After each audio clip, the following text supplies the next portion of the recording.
আমি কোথায় গেলে গৌর পাবো। আর লোকটা হাত ধরে বলে উঠছে, যাও এই যে মাটির রাস্তাটা দেখছো, এই মাটির রাস্তা ধরে একটা সোজা রাস্তা চলে গেছে, এরপরে একটা নদী পড়বে, নদীটার পাড়ে যে গ্রামটা আছে সেই গ্রামটার নাম নবদ্বীপ, সেই গ্রামে তুমি গৌরকে পেয়ে যাবে। কি বললে? যে গ্রামের পাশ দিয়ে গঙ্গা বয়ে গেছে সেই গ্রামটার নাম নবদ্বীপ। বলে হ্যাঁ। তাহলে তো ডায়মন্ড হারবারের পাশ দিয়ে গঙ্গা চলে গেছে, ওটাও কি নবদ্বীপ ধরবো? বলে না, ওটা ধরবে না। তাহলে কোনটা ধরবো? বলে যে গ্রামের লোকের মুখে সব সময় গৌরের নাম হয় সেই গ্রামটার নাম নবদ্বীপ। যে গ্রামের লোক শয়নে স্বপনে নিশি জাগরণে গৌরকে ভালোবাসে সেই গ্রামটার নাম নবদ্বীপ। আসতে না, উনি আমার পিতৃতুল্য, আমাকে খুব ভালো একটা শিক্ষা দিলেন।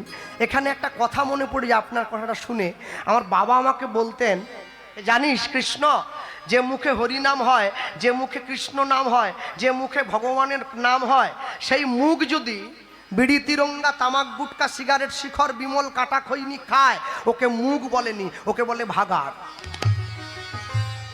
তার বাবা তো মরে গেছে 15 বছর আগে। তাহলে আমি যদি বাবার কথাটা গুরুত্ব না দিয়ে আমি যদি রাস্তায় দাঁড়িয়ে ডিম চাউমিন খাই, আমি কিন্তু কীর্তন করতে আসবো, আপনি গান শুনবেন, হাটে 10 টাকা দেবেন, যার ভালো লাগলো সে প্রণামটাও করে চলে গেল, কিন্তু একবার দেখতে হবে আমি ঘুষটা খেয়ে নিলাম, সহ্য করতে পারবো তো?